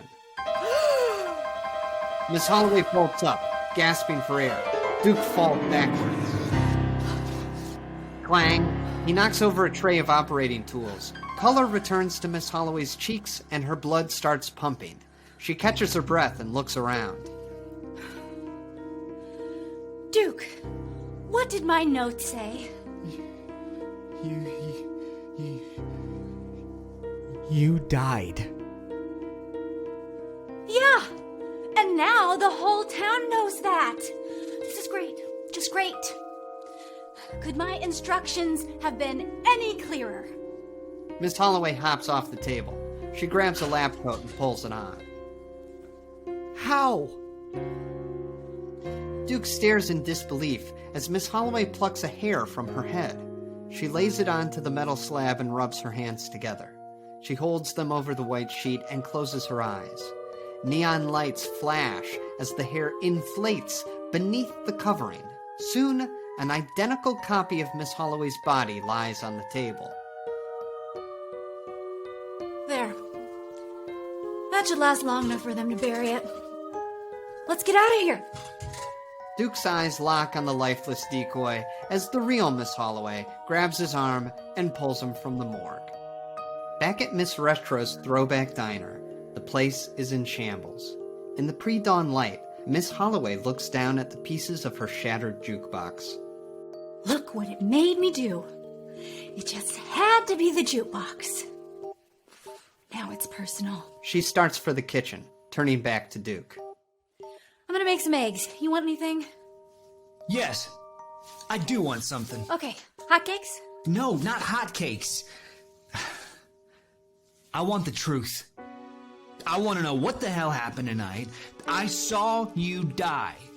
I saw EMTs cart you off in a body bag, and now, here you are. Duke, you've seen me do magic before. I've seen you hypnotize people before. I've seen you help kids with nightmares. This is different. All right, I get it. All the other stuff could have had a rational explanation, but now you've seen something that's truly undeniable. Hell yeah, I did. And it's scary. Yeah, it is. Took me a while to get used to it, too. There's no getting used to this. Now, Miss Holloway, I have followed you into some zany scenarios. I've kept an open mind, and now I want answers. I think I'm owed that. Absolutely. I want to know who you are. Really. I want to know where you got this black book. I want to know how you can do the things that you do. Okay. It's a long story. I'm all ears. Where do I begin? I guess it all started when I first came to Hatchetfield back in... And that's the whole story. What? That's all of it. Who I am, where I came from. You didn't say a damn thing. Really? Look at your watch. He does. 10:30. Wasn't it just 6? Look at that empty plate. On the counter in front of him is a syrupy dish that once held hotcakes. Look outside the window. The midday sun is high in the sky. That's not right. Duke knows that 2 seconds ago it wasn't even dawn. He turns to Miss Holloway, bewildered. We've been talking for hours, Duke. You just don't remember. Huh? You can't.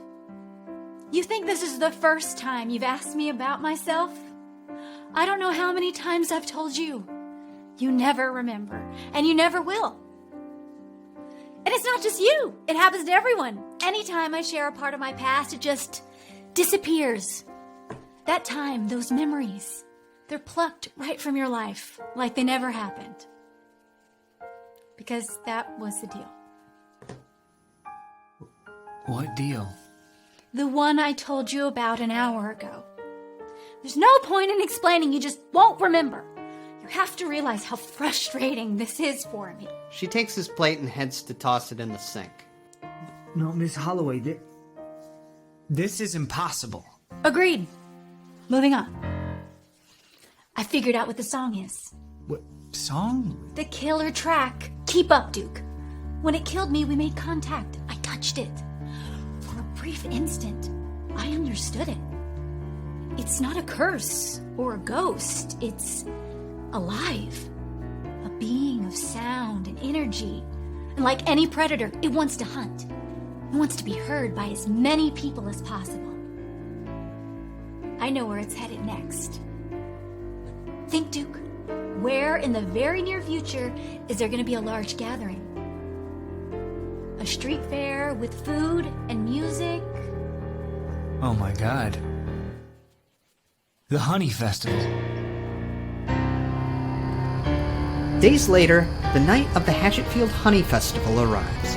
Nearly everyone in town has made their way to Main Street for the festivities. They weave in and out of shops and restaurants, through vendor booths and food carts. From inside the audio control tent, Mayor Solomon Lauder speaks into a microphone. His voice booms through the various loudspeakers lining the fair's perimeter. Good evening, Hatchetfield. This is Mayor Solomon Lauder, wishing you a very happy Honey Festival. This year's celebration is bigger and better than ever. We have games, music, and after a flood of complaints, paddle boats are back by popular demand.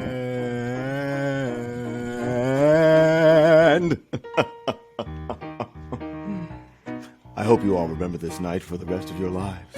And I trust you'll remember the man who gave it to you in the voting booth this November. An assistant hands him a bottle of water. Wonderful speech, sir. Ass-licking and groveling. That's all it was. I can't believe I have to waste my breath on these insects. The audio guy chimes in. Did you want me to cut the mic? Damn!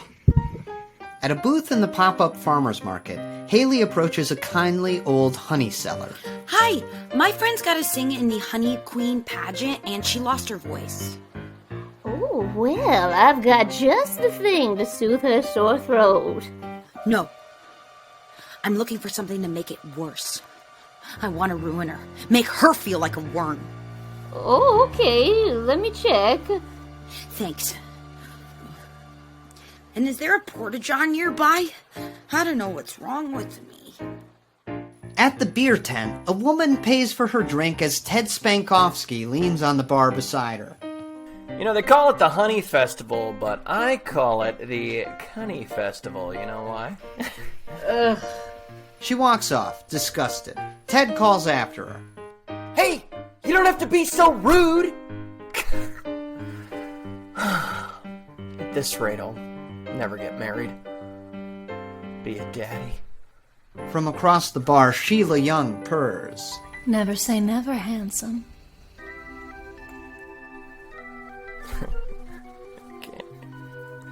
Elsewhere, art school student Deb passes her phone and earbuds to her girlfriend who's home from New York for the summer.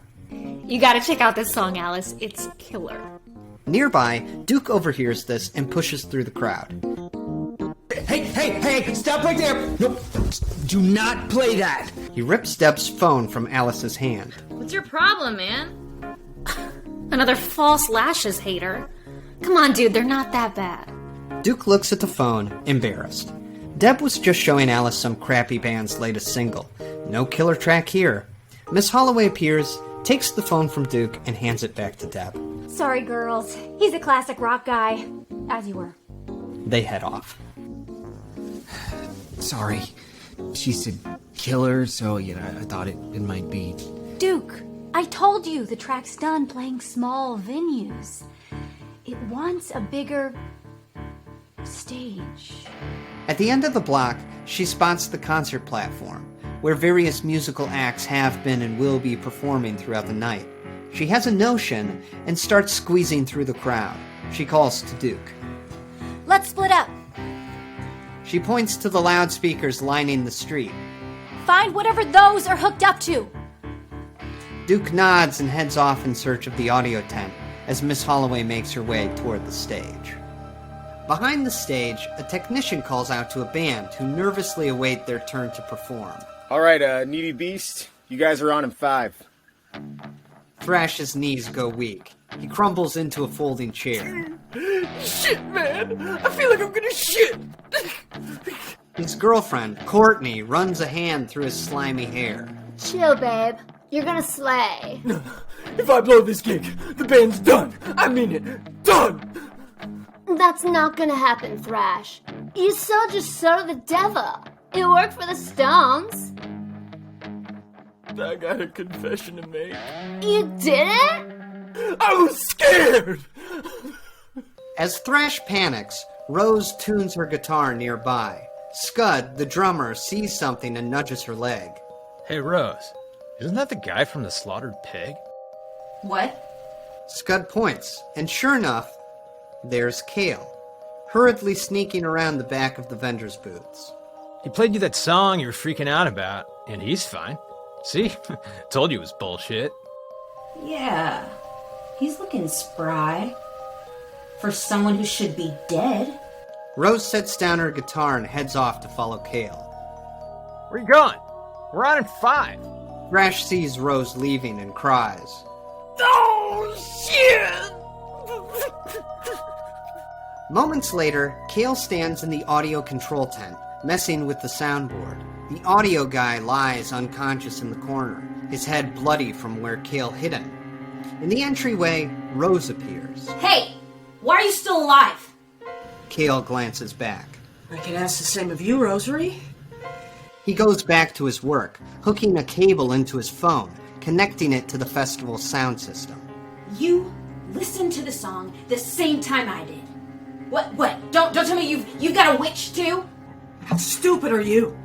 If the song killed everyone that listened to it, how would it spread? It needs a carrier. That's why it picked me. It wants to be heard. His phone lights up. The killer track selected on his music app. He readies his thumb. Rose's eyes go wide. You're gonna play it. You're gonna kill thousands of people. I don't have a choice. I don't even think that I'm human anymore. I don't know what I am. I know what you are. Okay, you're scared. I know I was. I think you want to stop. I can't. Could you stop me? What? Stop me. Rose! Stop me. Please! He hits play. Rose runs for the phone. No! Thunk! Kale punches her. She hits the ground. Blood trickles from her nose. Rose struggles to stand, reaching for the phone on the soundboard. Kale grabs her arm and twists it behind her back. He holds her at bay. stopping her from intervening. Outside, the opening riff of the killer track blares on the loudspeakers. The festival attendees cover their ears at the hellish noise. Ugh, what is that? In the crowd, Duke hears the song and freezes. Oh no. On the stage at the end of the street, Miss Holloway furrows her brow. Damn it. Her mind races. She looks around frantically, trying to come up with a plan. She spots Rose's guitar and gets an idea. She runs over, grabs the instrument, and pulls the strap over her shoulder. I hope this works. Hope I'm not too rusty. The rest of Needy Beast stands nearby. Miss Holloway calls to them. Hey! You guys any good? Go! We're loud! Even better! Miss Holloway rushes the stage and Needy Beast follows. From behind the drum set, Scud yells. What are we playing, though? Don't worry about it. It's one of mine. Miss Holloway slams down on the guitar strings, strumming out a chord that booms from the concert speakers, cutting through the killer track, mingling with it. Neon lights flood the stage, hot pink and electric blue. Without thinking, Needy Beast begins to play. Miss Holloway's magic flows through them, and they just know what to do. As notes drift from the keyboard, their song begins to drown out the killer track. The crowd still hears it, but for some reason, Miss Holloway's voice is the one that captures them. Everything else seems to fade away as she starts to sing.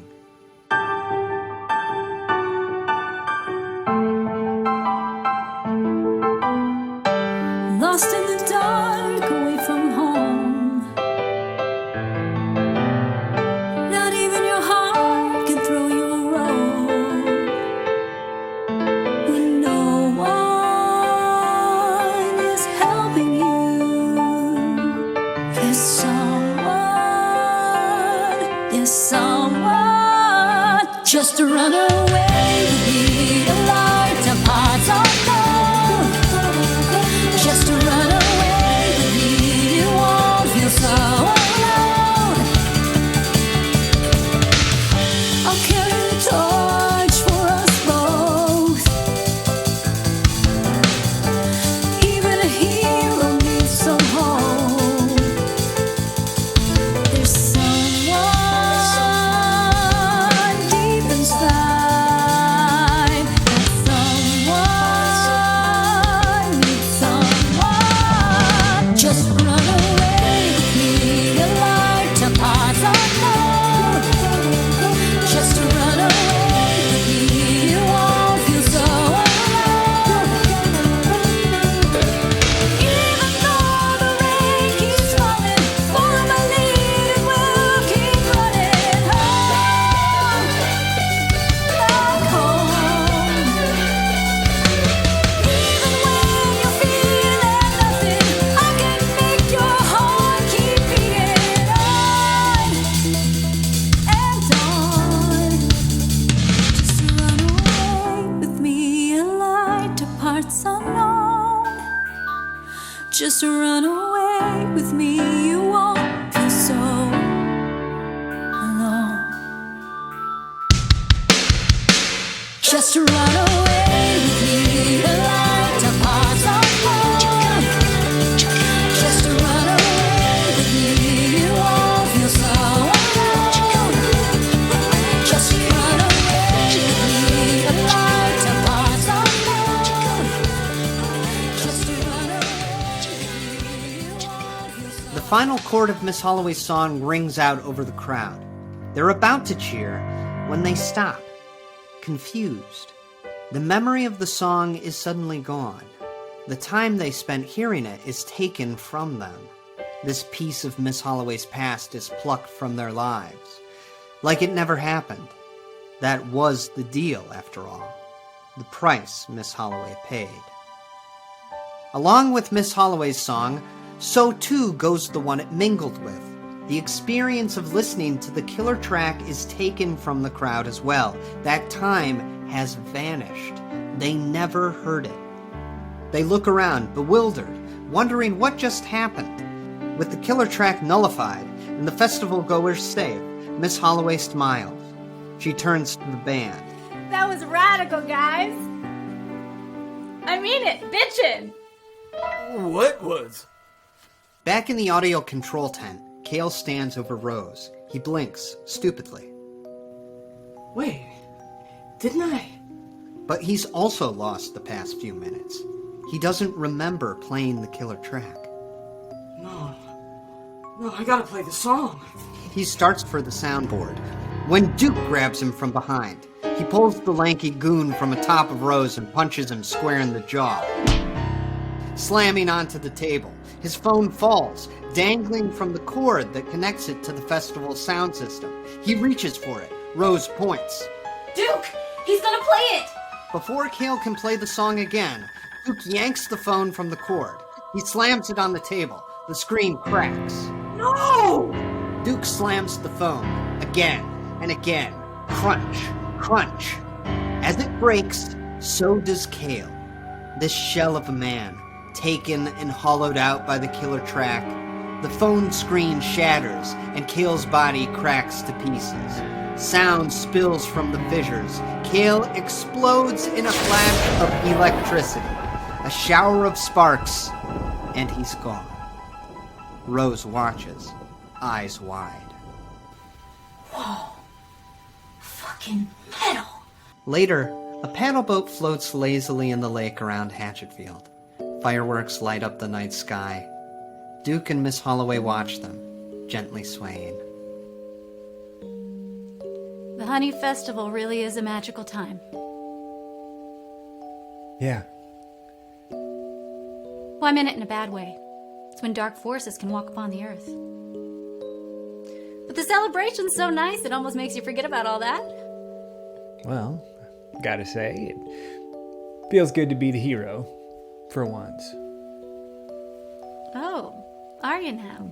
Yeah, you're usually the one that saves the day, but this time it was all Duke.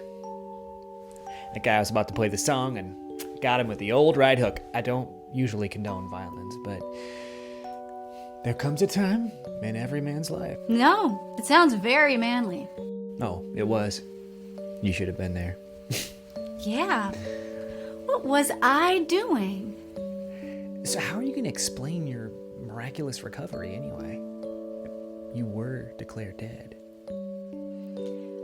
I don't think we will explain it. Miss Holloway had a good run. But maybe it's time to move on to the next persona. They're only good for about 15 years anyway, then people start to notice. Okay, so you pick a new name, change your hair. I'm not touching my hair. It's been like this since the 80s. Not gonna fool anybody. People aren't gonna forget what you look like. Actually, they will. And so will you. What? You'll remember Miss Holloway. You'll remember she died that night in the diner. You won't remember how exactly. Then you'll forget she had powers. You forget the book. Soon you'll just remember she was your friend. No, that's not fair. You can't make me forget you. I couldn't forget you. Even if I tried, God, you know how I feel about you. Duke, relax. I'm trying to say goodbye. Can I? Miss Holloway leans closer. He closes his eyes. She kisses him. He opens his eyes, and she's gone. Suddenly, he can't remember why he's out here, on a paddle boat in the lake. Then a tiny boom in the sky. Oh yeah, he was watching the fireworks. Months pass. The old station wagon pulls into the parking lot of Hatchetfield High. Duke gets out, a case file in his hand. He heads for the front door when he's stopped by the sound of an engine roaring. He turns to see a 1987 Pontiac Firebird pulling into a nearby spot. A familiar woman emerges with big hair and a baggy jean jacket. Duke's not sure why, but he finds himself drawn to her. That's some ride. The woman checks her makeup in the side mirror. Yeah, she's a classic. Some things never go out of style. So, you dropping off your kid? Oh, no. I work with kids, families, mostly. One of the girls I help had an accident in shop class, and I think this school should cover the medical bills. Yeah, take them for everything they're worth. Don't tell him I said that. I'm new here. Teacher? Guidance counselor. Miss Holloway. Doug. Keen. Huh. Miss Holloway? That's very similar to a woman I used to know. She died. Oh, that's too bad. She grabs her bag and heads for the entrance. Well, you can't dwell on the past. Really? Is that a tape deck in there, Miss Retro? What can I say? I love the 80s. Bye, Duke. She winks and heads inside.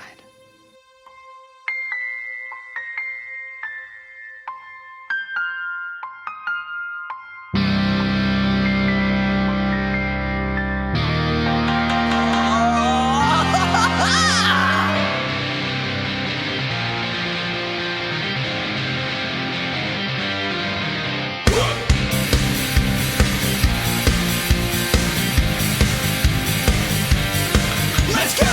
You, no need to run away, you little runaway, 'cause the nightmare will get you soon. No need to contemplate how deeply that you're afraid, 'cause your life is a waning moon. It's a matter of time, a matter of time. Tick-tack, tick-tack, tick-tack, baby. It's all by design, all by design. Tick-tack, tick-tack. You can run, but are you fast enough? You can hide, but I will find you. Close your eyes if you don't doze off. Hold your breath so I don't hear you. The trail of tears that you will lead me will lead me straight to those who want to hear me. You can run if I don't catch you, but the nightmare time is gonna get you. Tick-tack, tick-tack, tick-tack, baby. Tick-tack, tick-tack, tick-tack, baby. Take every precaution, babe. Get out the caution tape, 'cause the timer is ticking down. You even understand the danger that you are in. You're standing on shaky ground. It's a victimless crime, a victimless crime. I'm in your head and you know it. Nothing that you do about it. It's all by design. It's all by design. Becky Barnes, Come down from that tray. But I don't want to. Okay then. You can run, but are you fast enough? You can hide, but I will find you.